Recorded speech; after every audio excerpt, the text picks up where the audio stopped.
Diplomatic immunity. ¿Cómo estás, Cabas? Pues chamo, bien, y vos. ¿Recuerdas esa frase ultra boomer de una película de Arma Mortal? No, buena. Creo que es en Arma Mortal 2, la famosa película, la de los Claro, Kruger Runs, claro, claro, claro, claro, sí es cierto. los diplomáticos surafricanos. Los surafricanos, Entonces, sí, claro, digamos que como el episodio 25 de la Radio Bulat, es decir, este que estamos haciendo en este momento, eh, toca ciertos temillas surafricanos. Bueno, quise hacer una referencia peliculera a este concepto que se logró grabar en nuestra cabeza sobre la inmunidad diplomática y bueno, parte con unos diplomáticos surafricanos, unos cerdos que comerciaban y traficaban monedas de oro. yo no me acuerdo jamás de la película. Como, no sé, como 20 años que no veo ninguna de las películas de Armando.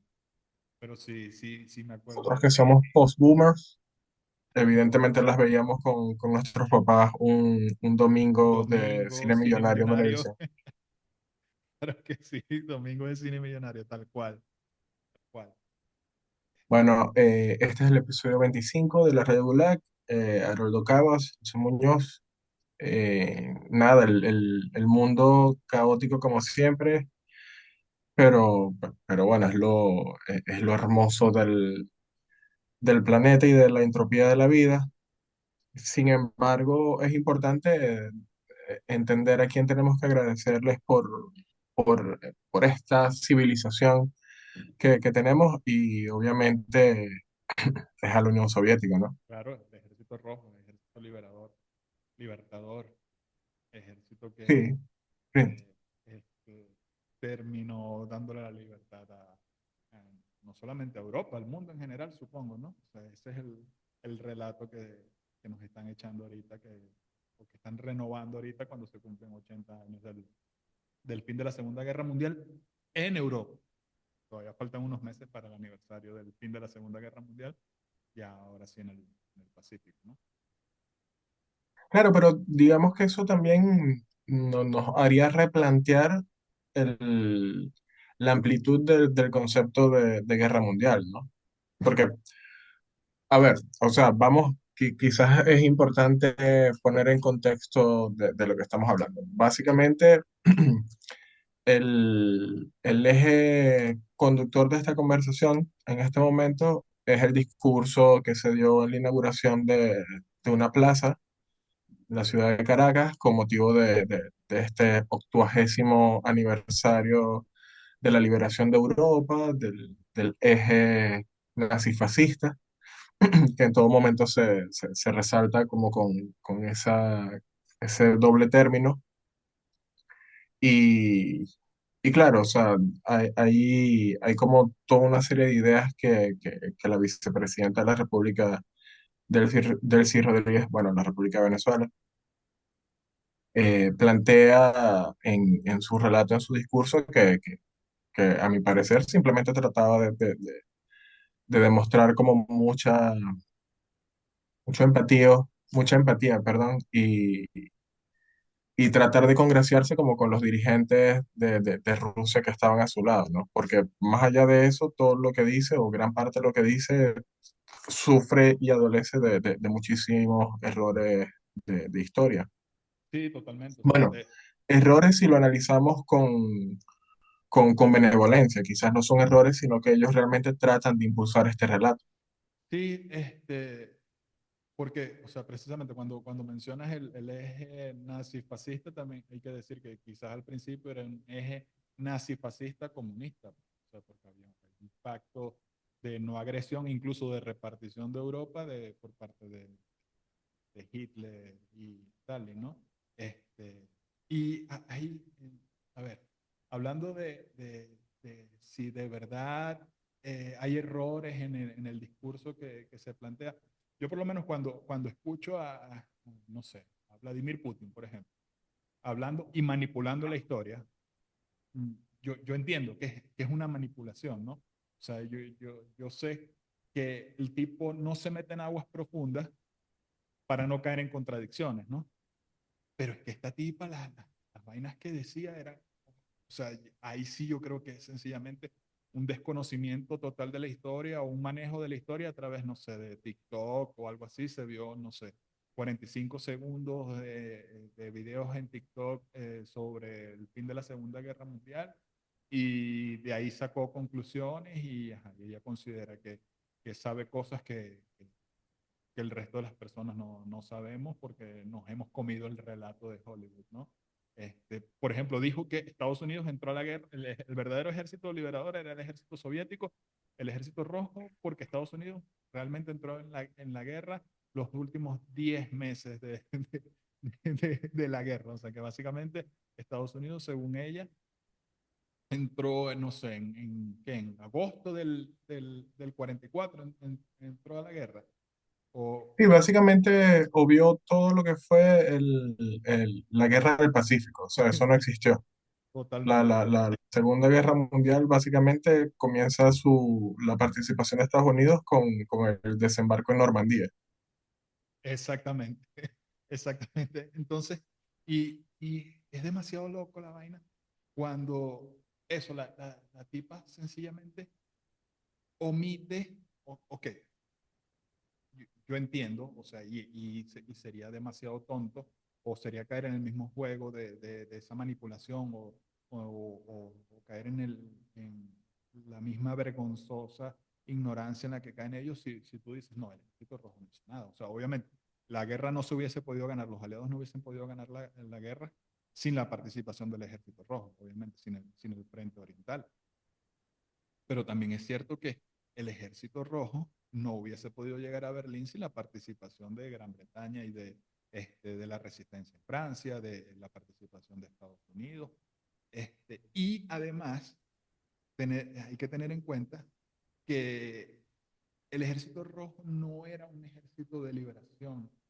El ejército rojo era un ejército de ocupación, porque y al final el inicio de la Guerra Fría te termina demostrando eso. O sea, los comunistas, el ejército rojo lo que hizo fue sencillamente anexionarse todo el territorio del que iban sacando los nazis, se lo iban anexionando y cometiendo barbaridades incluso peores que las que cometieron los nazis, pues, o sea, ahí está en Polonia la famosa masacre del bosque de Katyn, es la cantidad de violaciones que hubo, violaciones masivas al paso del Ejército Rojo. Incluso, fíjate, estaba leyendo, estaba repasando en estos días uno de los libros de Anne Applebaum y hablaba del caso de Hungría, que en los años 50 este, vinieron y, no mentira, en los años 50 no, poco después del final de la Segunda Guerra Mundial, en 46 por ahí, consideraron legalizar el aborto, o sea, sin hacer referencia a todas las violaciones que habían sucedido, a la cantidad de mujeres que fueron abusadas, porque obviamente ya era un gobierno títere de la Unión Soviética, entonces no hacían referencia directa de lo que había pasado, pero entonces sí hablaban de muchos nacimientos no deseados y terminaron efectivamente legalizando el aborto. Imagínate la cantidad de abusos que se cometieron ahí, la cantidad de mujeres que fueron abusadas al paso del Ejército Rojo. Y es que, no, a ver, la participación del Ejército Rojo como parte de las fuerzas aliadas no era por convicción, o sea, fue sencillamente circunstancial. Hitler traicionó a Stalin y a Stalin no le quedó más remedio que primero repeler el ataque que estaba cayendo sobre la Unión Soviética. Pues al punto, o sea, fíjate, el pacto era, Stalin estaba tan seguro del pacto que cuando sus oficiales de inteligencia le decían que se venía la invasión de la Alemania nazi, Stalin no lo creía, pues, o sea, de hecho mandó a fusilar a mucha gente por desinformar, porque le estaban diciendo, no, mira, lo que se viene son los nazis y los tenemos encima, pues. O sea, pero él no creía que eso fuera a pasar. Ojo, él sabía que iba a pasar en algún momento, solamente que no pensó que Hitler lo fuera a hacer en ese momento, porque pensó, este tipo no puede ser tan estúpido para abrir un segundo frente cuando tiene el frente occidental abierto, pues. Pero ¿qué pasa?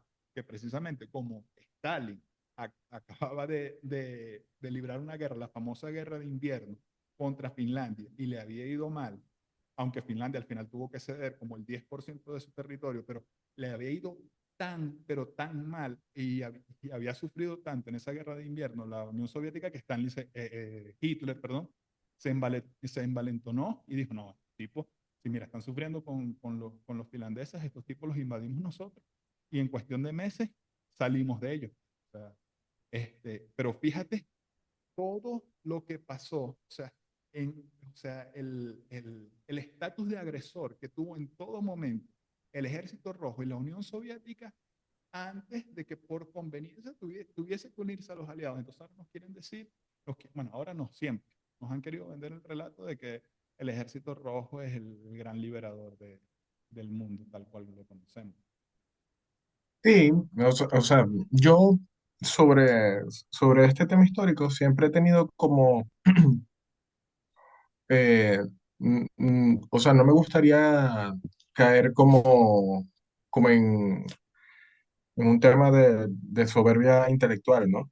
Pero yo creo que yo siempre lo he visto como que era inevitable el ataque de uno al otro, lo que no se sabía era cuándo. Entonces, claro, me imagino que la ofensa que percibe o lo que percibe Stalin como ofensa es precisamente que no fue él el que atacó primero, ¿ok? Tratando como de reinvadir o de tomar lo que Alemania había tomado de Europa, sino que fue al contrario, ¿no? Sino que Hitler se adelanta y bueno, se mete en el frente bueno, de lo que era la Unión Soviética. Lo otro, ahí coincido contigo, es que ciertamente el ejército soviético creo que a nivel estratégico hay que verlo como las fases que vivió, ¿no?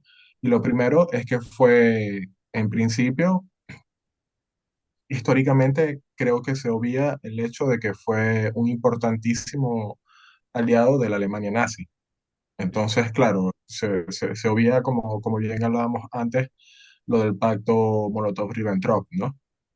En este caso, históricamente debería considerarse que el ejército soviético perteneció entonces al Entente. O sea, porque fue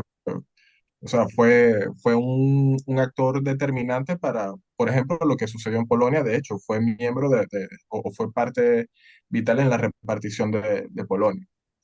Luego se convierte en un ejército de resistencia.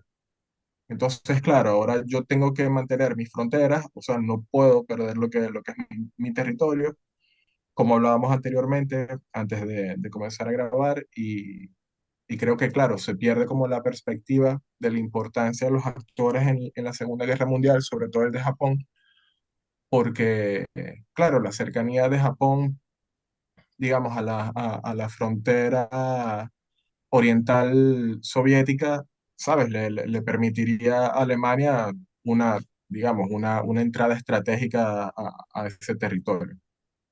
Eh, y claro, después comienza actos muy, muy crueles por parte del mismo Ejército Rojo para mantener su supervivencia, ¿no? Para mantener el control bueno, de la nación, de las naciones en este caso. La famosa orden de ni un paso atrás, donde incluso esto eran principalmente, si no me equivoco, sucedió en Stalingrado, Stalingrado. donde fusilaban a los soldados que trataban de retirarse porque evidentemente en un momento se vieron superados en armas y en actuación del ejército alemán. Y, y claro, o sea, no, ya básicamente no tenías opción, ¿no? Era como que, bueno, o batallo por mí o batallo por ellos. Es Exactamente. interesante incluso ver también lo que sucedió con los grupos ucranianos que se unen al ejército alemán precisamente por el odio que sentían hacia la Unión Soviética, hacia Rusia. Y bueno, o sea, me parece que a nivel de conceptualización, resumirlo como a un discurso muy escueto y muy pasional sobre la grandeza del Ejército Rojo, porque entraron a Berlín y lograron izar la bandera y no dice que se robaron los relojes, ¿sabes? De hecho, la fotografía del tipo izando la bandera, tengo entendido que es uno de los Está, primeros photoshops de la historia para quitarle la cantidad de relojes que tenía en los brazos, ¿no? Entonces, claro, se cede en la pasión y la izquierda tiene algo que, bueno, que es preciso, ¿no? Es algo quirúrgico y es que ellos no suelen errar en lo que son sus mensajes.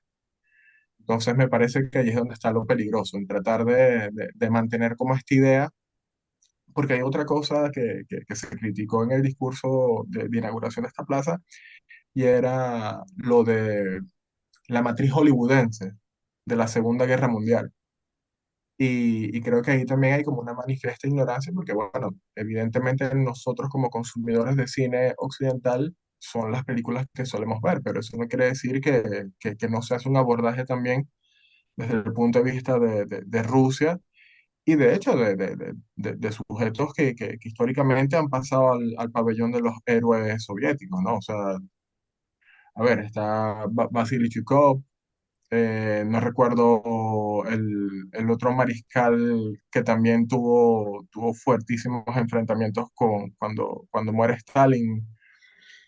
No recuerdo el apellido en este momento, pero pero bueno, también es verdad que los tipos se fajaron porque era una puta guerra mundial y se supone que tenemos que batallar el mundo y ciertas naciones para tratar bueno, o de ganar o nos dejamos avasallar.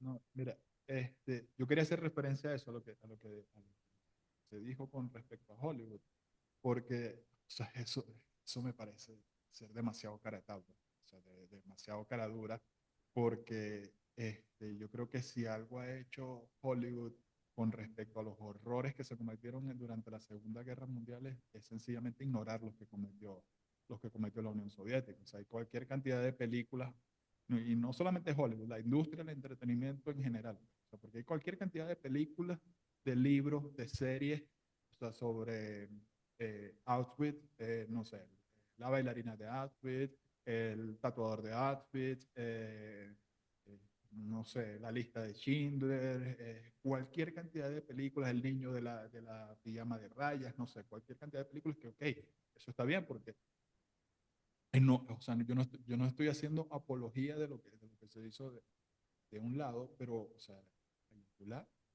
y las purgas de Stalin y la guerra de invierno, o sea, cuando hemos visto una película sobre este tipo, el francotirador, que por cierto es el francotirador más prolífico de la historia, que es el que llamaban la muerte blanca, que era un francotirador finlandés que tenía, o sea, en 100 días el carajo se tiró al pico, creo que a 500 soldados soviéticos, pues, o sea, un promedio de 5 soldados soviéticos al día le decían la muerte blanca, imagínate. Y de eso no hay películas. O sea, y sencillamente se omitió por completo cualquier cosa que no haya sido la colaboración soviética para efectivamente derrotar a la Alemania nazi. O sea, cualquier otra cosa que hizo la Unión Soviética, fíjate, o sea, no se habla de la matanza de Katyn en ningún lado, y son temas completamente censurados, pues, o sea, y no se habla de que era algo que se sabía muy bien, que la, no solamente la capacidad destructora de la Unión Soviética a lo largo de la Segunda Guerra Mundial, sino lo que se venía después. O sea, porque incluso el mismo Churchill planteó en su momento que la guerra había que continuarla, que ok, ya salimos de los nazis, ahora hay que ir por, por Stalin, pues porque es básicamente lo mismo. Perdón, es básicamente lo mismo que Hitler, solamente que con una ideología completamente distinta, pero es una fuerza de ocupación, es un régimen totalitario con ansias de colonizar el mundo entero. Y si no se hizo, fue porque precisamente Truman le dijo, no, puedo hacer esto porque políticamente no tengo como vender, continuar en guerra a la ciudadanía en Estados Unidos, pues, pero por lo menos Churchill lo tenía claro y fíjate, quizás si se hubiese derrotado a Stalin en ese momento, quizás no estaríamos donde estamos en este momento. O sea, por Sí, quizás muy, no, por muy no, no, determinista que no eso se suene. habría inaugurado ninguna plaza. Exactamente. Bueno, lo importante es que los recursos siempre llegan, ¿sabes? Igual no, igual con sanciones, Con pero bueno, bloqueo, un pueblo, claro, pero un pueblo pujante siempre va hacia adelante y bueno, o sea, ¿cómo vas a dejar pasar ese 80 aniversario, ¿no? De un suceso tan importante para Occidente que bueno, hoy nos debatimos en trivialidades. Hoy nos debatimos en cosas sumamente triviales, el lujo burgués, que bueno, ahí es donde tipos como Stalin lo veía, o, o como otro de los recientemente finados de la izquierda mundial, el, el único zurdo que se merece el cielo, según dicen muchos, el José Mujica, el Pepe. Pepe Mujica, que también tiene un apodo de esos típicos del relato izquierdoso, ¿no? El presidente pobre, algo así creo que le decían a Pepe Mujica. Bueno, yo me tomé como un tiempito porque, bueno, yo tenía como un desprecio hacia Mujica, hacia su persona, principalmente por su ideología, ciertamente, por lo ambiguo también, porque siempre era como delicadamente ambiguo y lograba como manifestar algo en oposición, pero posteriormente lo apoyaba. Y, y bueno, a ver. Por ejemplo, él era reconocido como el jefe de Estado, así se cita, ¿no? Era el jefe de Estado más humilde. Y esto era porque, bueno, él cuando fue presidente de la República de Uruguay, entre el 2010 y el 2015, él decidió donar el 90% de su salario presidencial. Ahora la pregunta es, ¿cuánto era su salario presidencial? ¿Sabes? Porque eso también te permite hacer como un tabulador de humildad, entender como las capacidades de humildad que pueda tener él como jefe de Estado. Y bueno, en ese momento el salario de presidente era de $12.000. Entonces, digamos que, ¿sabes? O sea, pudiésemos cuestionar incluso el salario que recibía en ese momento. Y obviamente una persona que ya pasaba, él llega a la presidencia, si no me equivoco, con 70 años, digamos que o sea, no necesitarías tampoco como Exactamente. muchos recursos en ese estilo de vida, aparte un poco ostracista que él vivía, ¿no? Sí, totalmente. O sea, yo también lo veo desde ese punto de vista. Pues. Okay. Perdón. Ok, el tipo donaba un porcentaje alto de su salario, el tipo volaba en clase turista, todas esas babosadas que nos vende la... ¿Qué pasó? Sí, o sea, qué genial, imagínate tú, o sea, es lo Exacto, máximo. exacto. Entonces, obviamente, si lo comparas con cualquier sátrapa de estos que se da la vida de narcos, de reyes, obviamente suena muy bien, pues, o sea, pero igual, como dices tú, o sea, un tipo ya de 70 años, viajes gratis, o sea, no lo veas en comparación con el resto de los sátrapas izquierdosos, ¿no?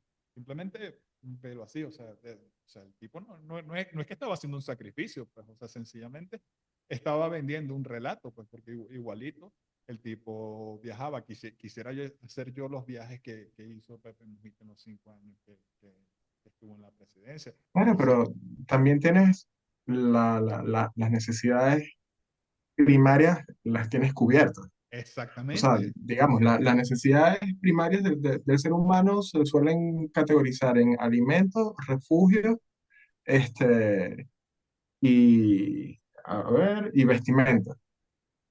Las tres, evidentemente, las recibía, simplemente por el hecho de ser jefe de Estado. Entonces ya, o sea, no puedes decir que tenía hambre y no tenía cocineros presidenciales que era bueno, mira, Pepe. Y ojo, estamos hablando de la comitiva presidencial.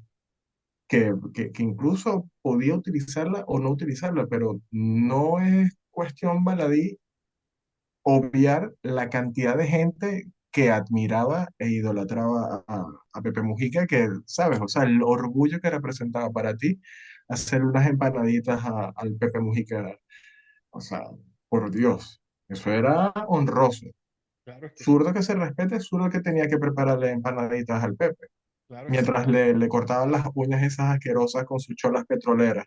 es que Y para mira ellos, las cosas que admiramos, o sea, es como, what the fuck.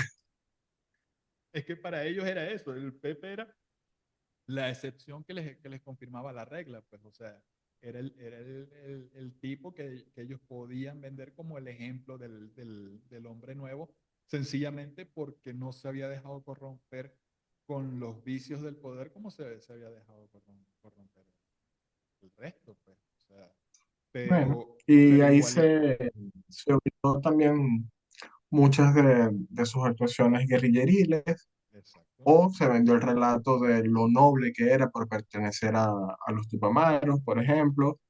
Me gustó mucho que también mientras estaba leyendo, se le atribuyó el mote de rehén durante los años que estuvo preso, los 12 años que estuvo preso. En total fueron 15, pero fueron 12 continuos, si no me falla la memoria de lo que leí.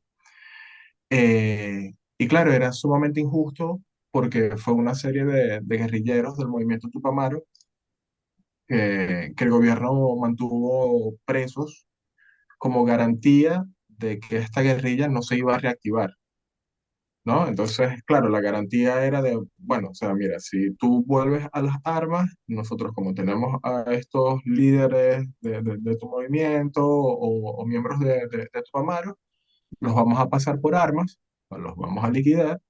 Entonces, claro, fue como un freno, pero fíjate tú cómo se logró vender nuevamente un relato bueno, son unos pobres rehenes porque, coño, o sea, no fue exagerada la reacción del gobierno. Total, las luchas armadas y guerrilleras para destronar gobiernos es lo más normal que puede existir en el mundo, ¿no?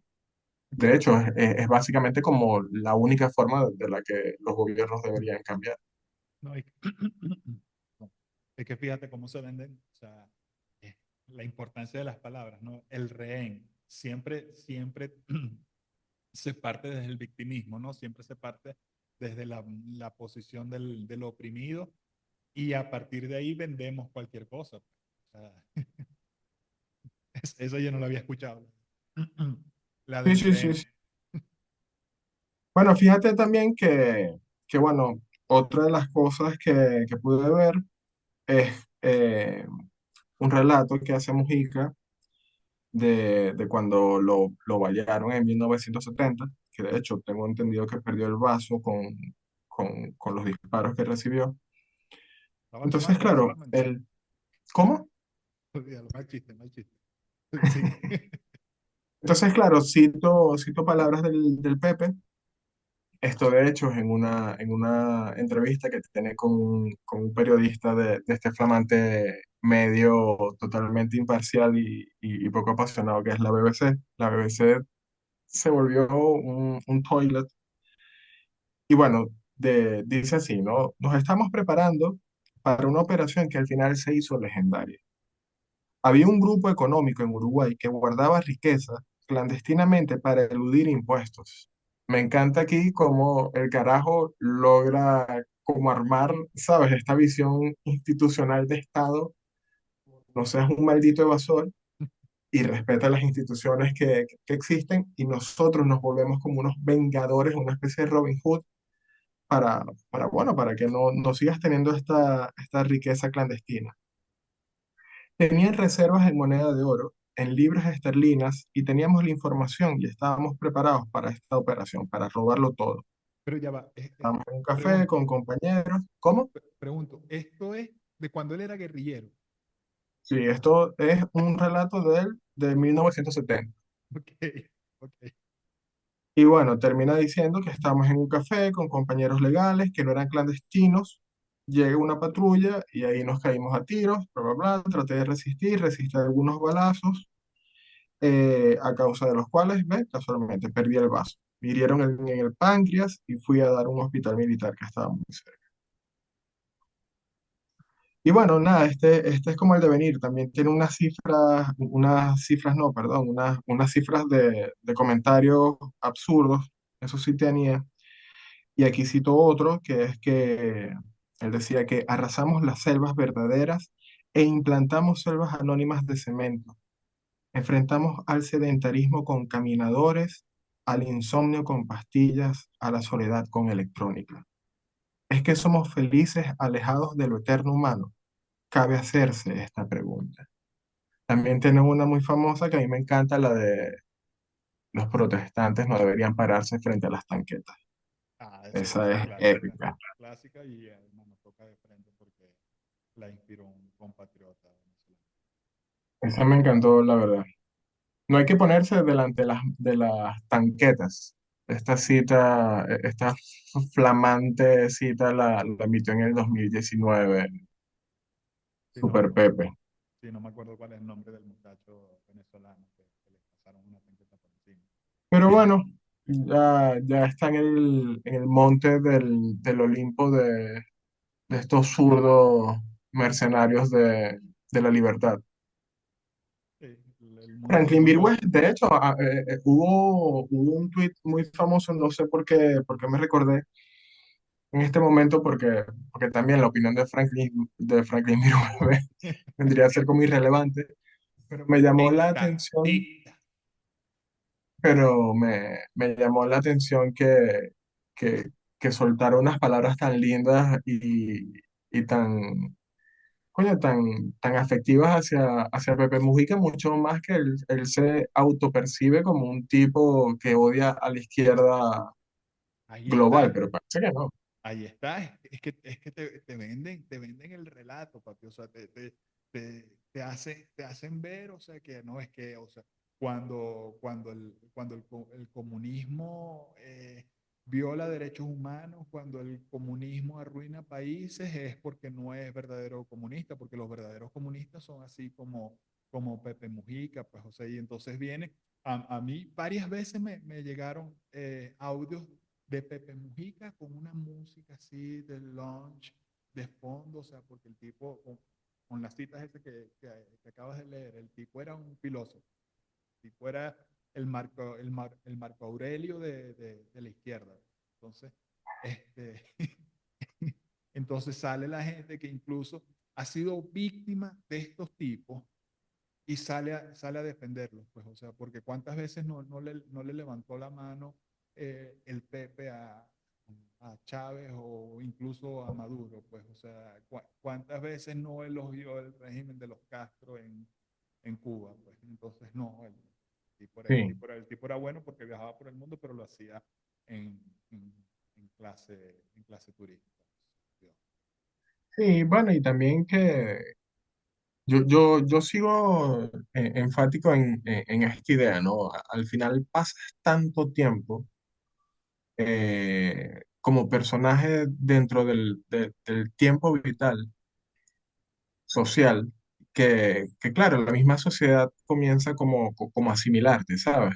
Y claro, te vuelves parte de ella y te aceptan incluso con tus bemoles, o sea, con tus cosas buenas y con tus cosas malas. Entonces, claro, eh, se llega a trivializar frases tan tristes y severas como este de no deberías pararte frente a los tanques, o sea, no te pares frente a las tanquetas, que es una frase absurda y cruel, o sea, es una frase maquiavélica, la verdad, para un coño que te lo venden como un tipo con ideas de libertad y es como, fuck, El, o el, sea, abue- ¿entiendes el lo que? abuelito, el abuelito Cuchi y filósofo. Pues.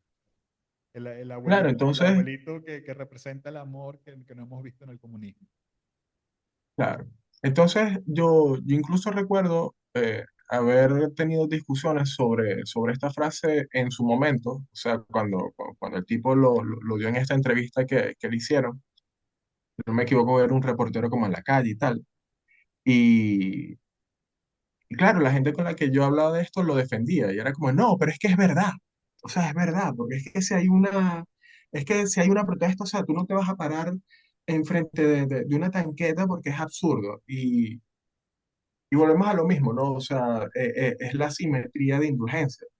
Es el tipo que se para frente a al tanque en Tiananmen y se vuelve como este suceso realmente de una persona que se muestra en contra de un aparato represor del Estado.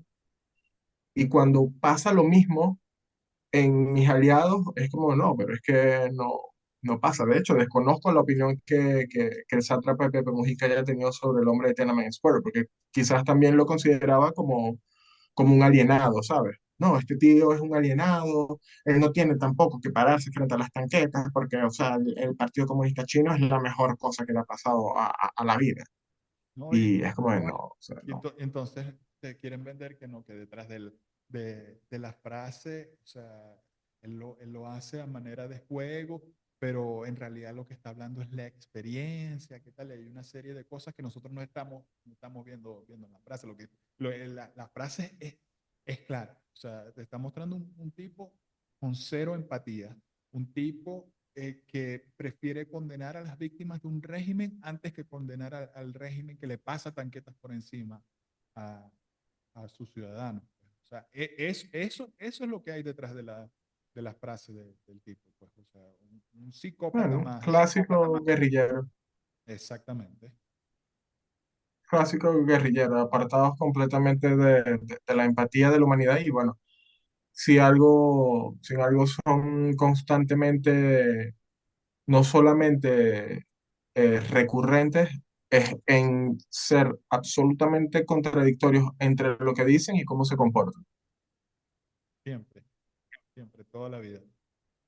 Y eso, pues, o Yo, sea, ujú, no, eso, pero es que al final, todo lo que hacen lo terminan montando dentro de una dinámica de propaganda en la que esas pequeñas cosas te las terminan vendiendo como parte de un gran relato. Pues entonces, al final es eso, pues, o sea, es meter estas cositas dentro de una narrativa donde los tipos son héroes, entonces terminas viendo ese tipo de comentarios, te los terminan vendiendo como, como una jocosidad por parte del Pepe, pues, o sea, porque hay eso, pues, está la venta de una imagen, o sea, no es como si lo dijera cualquier político que no tuviera esos aparatos de propaganda que tienen generalmente los delincuentes estos de la izquierda. sí, de hecho, bueno, no sé si es sorna o no, ¿no? Pero es una lástima que Mujica haya fallecido sin que se terminasen de desarrollar los eventos en Sudáfrica, ¿no? Porque me gustaría conocer su opinión sobre este contra-apartheid que está sucediendo allá. No sé si es qué tan al tanto estés. Me gusta que ya se han señalado como a los culpables de la matriz informativa que evidentemente los están denunciando de estar en Estados Unidos, comandados por Elon Musk, le dicen The PayPal Mafia, y casualmente hace un par de horas el presidente surafricano terminó de salir en una reunión con Donald Trump en la Casa Blanca. De hecho, el presidente Cyril Ramaphosa tiene una semana ya, está desde el lunes, supuestamente se va mañana, jueves o el viernes, se regresa a Sudáfrica. Y bueno, yo personalmente creo que fue como a pedir cacaíto por el tema de los aranceles de Trump, que aparentemente los pueden pechar con un 31% más. Y lo otro es que, bueno, Sudáfrica tenía un acuerdo comercial con Estados Unidos que Trump dejó en stand-by cuando asume la presidencia. Entonces, claro, lo que el tipo en la rueda de prensa trató de hacer fue como trivializar constantemente el tema de estos actos en contra de las poblaciones blancas y yara, y yara, y yara. Pero bueno, es evidente que hay un contra-apartheid y de hecho la llama que lo inicia todo fue una ley que sanciona el 23 de enero, fecha casualmente que busca ser histórica como en muchos lugares del mundo, donde es casi que una de estas leyes de reparación y el Estado puede confiscar o expropiar tierras a los campesinos blancos sin ningún tipo de compensación. Sabía, o sea, te soy honesto, me enteré de lo que estaba pasando por un comentario que vi en Fox News, así de lo más random. Sale un comentario que decía, estos son, ahora a los demócratas no le gustan estos inmigrantes porque al parecer aquí se están recibiendo a refugiados blancos surafricanos y se está acusando al gobierno de Trump de racista, pues porque, o sea, y al Sí, final, sí. De hecho, llegó un vuelo la semana pasada con la cifra, no la pude determinar porque en varios periódicos leí que eran 49 y en otros periódicos leí que eran 59. ok, Y bueno, aparentemente hay más de 700.000 solicitudes de blancos surafricanos pidiendo el asilo principalmente en Estados Unidos, aunque también han emitido solicitudes para Inglaterra, Irlanda, Argentina también han hecho solicitudes de asilo en estos países. Ahora, el conflicto es sumamente interesante porque, o sea, vamos a ver, si quieres, desarrolla tú como las ideas que tienes en este momento, porque, a ver, es que es un tema sumamente complejo. Esta gente, o sea, los blancos llegan al continente africano aproximadamente en 1692. correcto. Entonces, no es un problema del siglo pasado, o sea, no es solamente que el apartheid existe desde 1948 hasta el 91, 92, cuando se levanta la segregación hacia los negros, ¿no? Sino que, o sea, es un proceso de cohabitación entre blancos y africanos en el continente africano que es como muy difícil de resolver tanto con una posición como con la otra. Yo, o sea, como te digo, yo ya de esta parte de lo que ha pasado este año, no tengo mayor información más que algunos titulares. Y pero lo que sí me llama la atención es la manera en que se usa el lenguaje o cómo se refieren a lo que está pasando en Sudáfrica. Pues. O sea, como te digo, no he pasado más allá de titulares, algún que otro párrafo, pero en ningún momento, en ninguno de estos titulares he leído la palabra racismo, por ejemplo. O sea, que cuando la violencia es de blancos hacia personas de color, este, es lo primero, pues, o sea, y es el- la manera de llamar la atención siempre es usando esos términos. Pues. Aquí parece que no se puede, no estoy diciendo que haya racismo o que no lo haya, pero sencillamente cuando la violencia es de un grupo hacia otro, es más fácil usar algunos términos que cuando es a la inversa. Eso es lo que me llama la atención. Y supongo que analizando mi falta de información con respecto al asunto, creo que eso te indica también la cobertura que se le está dando, o la falta de cobertura creo que se le está dando al asunto, cuando yo suponiendo que fuera la inversa, este, esa cobertura sería distinta. Es lo que me llama la atención. Sí, o sea, a mí me ha llamado un poco por ejemplo, hoy me pareció como muy triste en lo que estaba viendo de la reunión que tuvo este Cyril Ramaphosa con Trump. Y es que Trump en un momento dirige como unas palabras muy soeces hacia un periodista que está allí en el salón. Entonces, de hecho, lo llama idiota. No, porque es que estos idiotas no abordan la noticia como debería ser, que es lo de un genocidio. Entonces, claro, también ahí, evidentemente, ahí se está buscando generar como matrices de un lado o del otro. Por ejemplo, según donde lo leas, se establece el hecho de banalizar lo que está sucediendo porque solo el 7% de la población de Sudáfrica es blanca. Pero por otro lado, según donde lo leas, ahí es donde se concentra la preocupación, ¿sabes? De bueno, es que evidentemente es un grupo minoritario y mira lo que le están haciendo. Ahora, lo que sí he visto que en este sentido creo que sí se aleja un poco el relato como de ajustarse a uno de los bandos, es que si existe una serie de robos y de homicidios que incluso se pudieran considerar como sistemáticos por parte de delincuencia común en contra de los campesinos blancos. ¿Ok? ¿ok?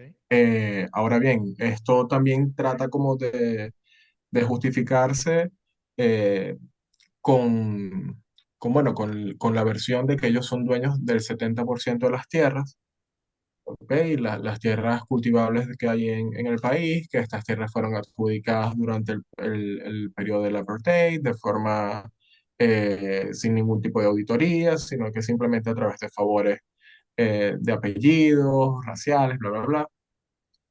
Y claro, me llama la atención que se habla del tema de los robos y de los homicidios, como bueno, pero es que gente que entra en estas haciendas, en estos campos, roban las cosas y claro, la cosa se sale de control y llegan a matar a estos propietarios blancos, pero no hablan de una solución. De hecho, hoy Trump hablaba sobre eso y lo encara el presidente Cyril le dice, no, pero es que, o sea, están matando a los blancos que son dueños de tierra y la respuesta del presidente surafricano es precisamente esa misma, ¿no? Él le dice, bueno, pero es que son robos, son atracos normales que pasan en un país. Es como, coño, no son situaciones normales, ¿ok? Y si lo estás viendo, que es una conducta repetida, particularmente hacia el propietario de una finca, de un hato, sea de la raza de la que sea alien, sea blanco, negro, hindú, lo que sea, en teoría tú como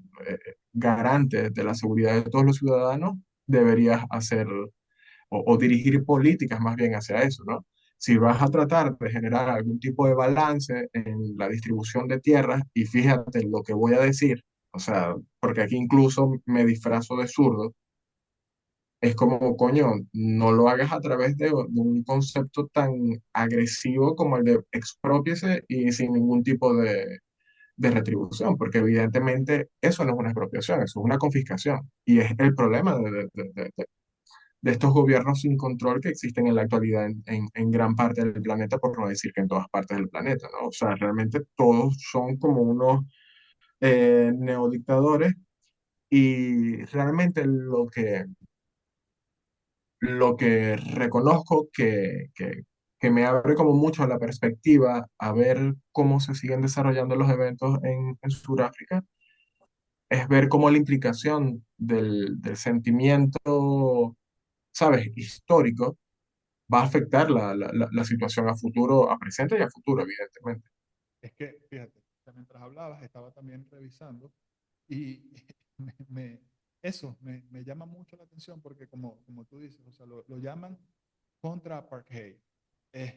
Hablan de tierras que se tienen de forma injusta, eh, entonces, en todas las noticias que estoy leyendo, te tratan de dar un contexto histórico, pues, y es, y yo veo cierta apología en eso, pues, o sea, porque violencia es violencia, no veo por qué el contexto histórico importa incluso en los titulares, ¿no? O sea, me quieres dar el contexto histórico para justificarme esa violencia, mientras que cuando la violencia, y voy a quedar aquí como un racista, pero es que yo siento que cuando la violencia es de, de- de los blancos hacia las personas de color, ahí no importa nada, pues, o sea, ahí no importa que el policía tenga antecedentes de violencia contra personas de cualquier color, o sea, sencillamente mató a una persona de color y listo, este tipo es racista, pues, o sea,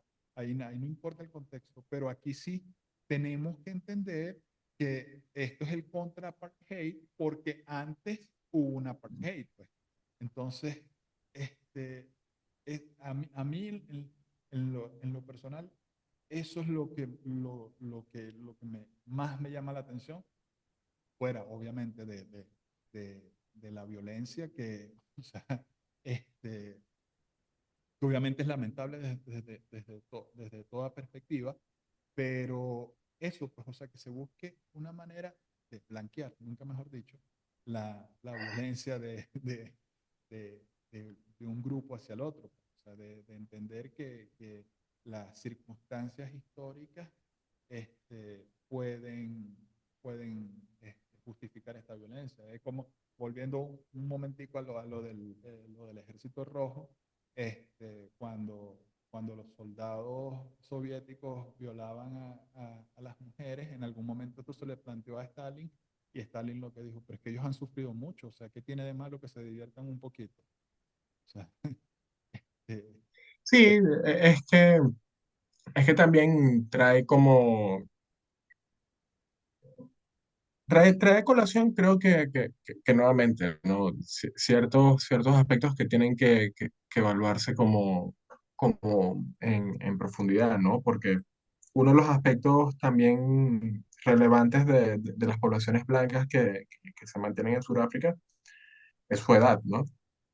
Ya es una población envejecida, entonces, no toda, ¿no? Pero la mayoría claro, de ella. Entonces, claro, me imagino que quizás puedes mantener como ciertos preconceptos previos al fin del apartheid, pero por otro lado, viendo que claro, que las poblaciones de color en Sudáfrica tienen una tasa de natalidad mucho más alta, me parecería como más acorde que precisamente por ser poblaciones que están naciendo como sin estos atisbos, deberían venir de una Sudáfrica reunificada, ¿no?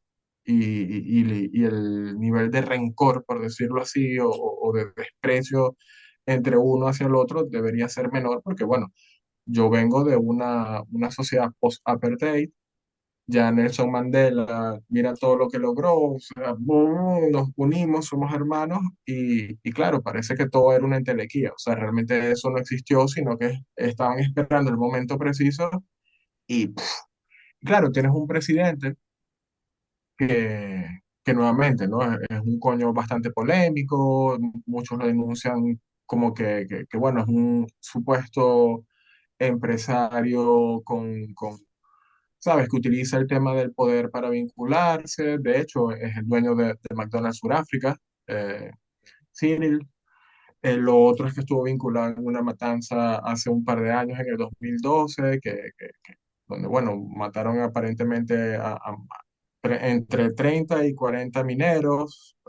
Todos mueren por tiros de la espalda, entonces era explotación.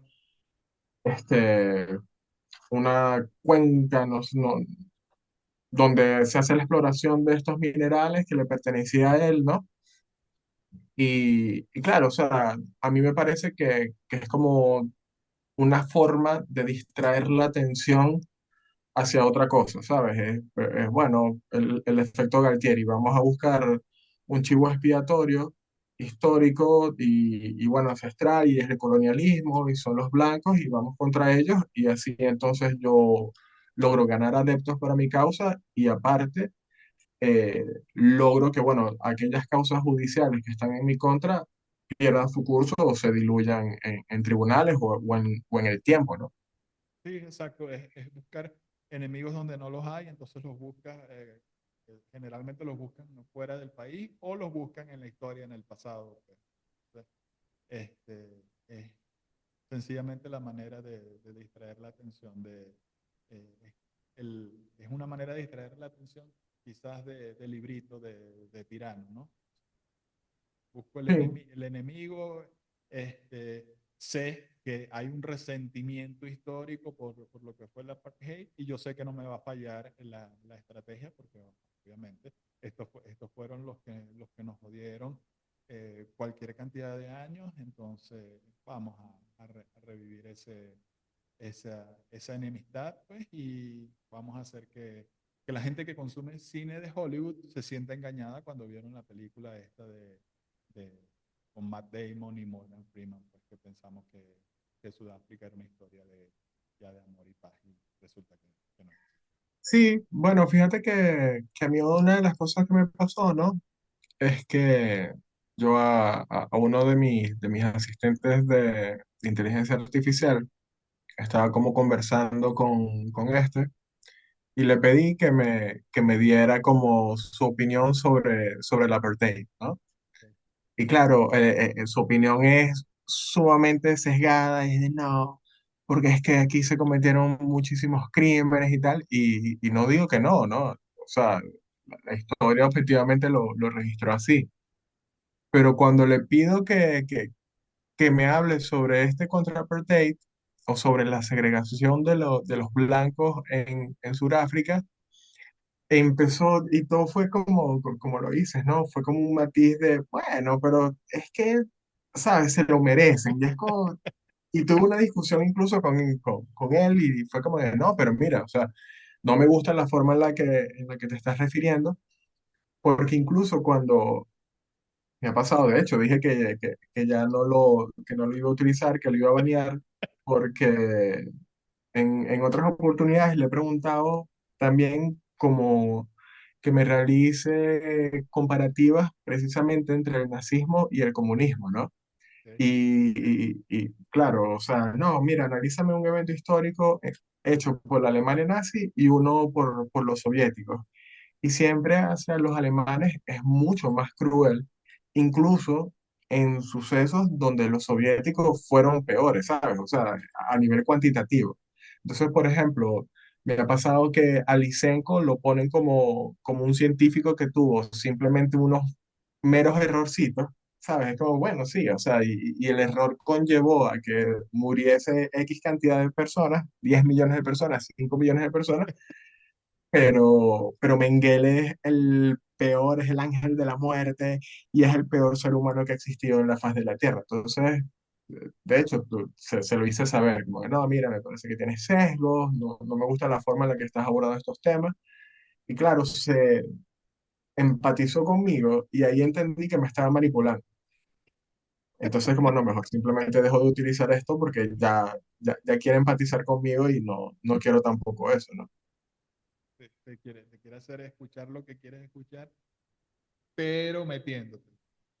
Exactamente, exactamente. Entonces, puede ser que, aparte, como muchos de estos genios tecnológicos dicen que está como en la fase adolescente, no tampoco, ¿sabes? No me quiero enfrascar como en llevarle la contraria porque no quiero que cuando llegue a la adultez con traumas generados en la adolescencia, pues.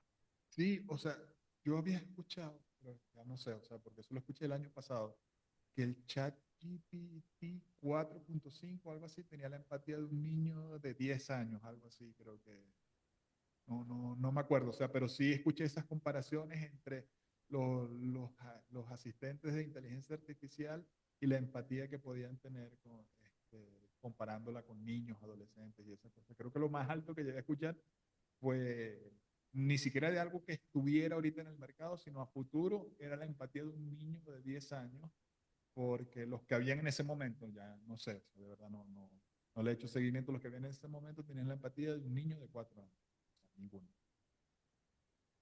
Bueno, yo hace días vi una serie de tweets que publicó. Unos lo ven como, yo personalmente me parece que el tipo está como un poco resentido por su despido de Google. Hay otros que lo ven como el héroe anónimo de la humanidad, el próximo John Connor. Y coño, y no tengo el nombre ahorita, pero es el que salió diciendo como que no, mira, lo de la inteligencia artificial se tiene que parar un poquito porque en estos días me puse a hablar con ella y me Okay. respondió como de forma autonómica, esto no pinta bien. Y claro, ya estaba dando cifras de que fechas más bien, que para el 2037 los humanos nos íbamos a estar escondiendo de la inteligencia artificial Y bueno, que tuvo que cambiar la fecha porque él en un principio decía que esto iba a pasar en el 2050, pero viendo la rapidez con la que se están moviendo los Blake eventos Legrand. para el 2037 es que ya vamos a estar nosotros capaz sacándole minerales al presidente de Sudáfrica, ¿no? Capaz cuando ya se invierta, cuando ya terminemos de dar la vuelta completa, porque si nos ponemos a ver, el tema es que hemos dado la vuelta completa, o Hemos sea, dado el... pasamos de una situación racial de unos a otros y ahora estamos aquí en este otro puntito. Exactamente. O sea, se está cumpliendo en Sudáfrica el sueño húmedo de Nelson Mandela cuando era malo, cuando era guerrillero. Sí, bueno, quizás a esto en un par de años le hagan una plaza también en alguna república bananera del Caribe de izquierdas, es posible. Probablemente. Bueno, Cabas, yo creo que ya lo dijimos todo, lo que teníamos para hoy. Oye, Pudiésemos plantear, estuvo polémico y denso esto hoy, ¿no?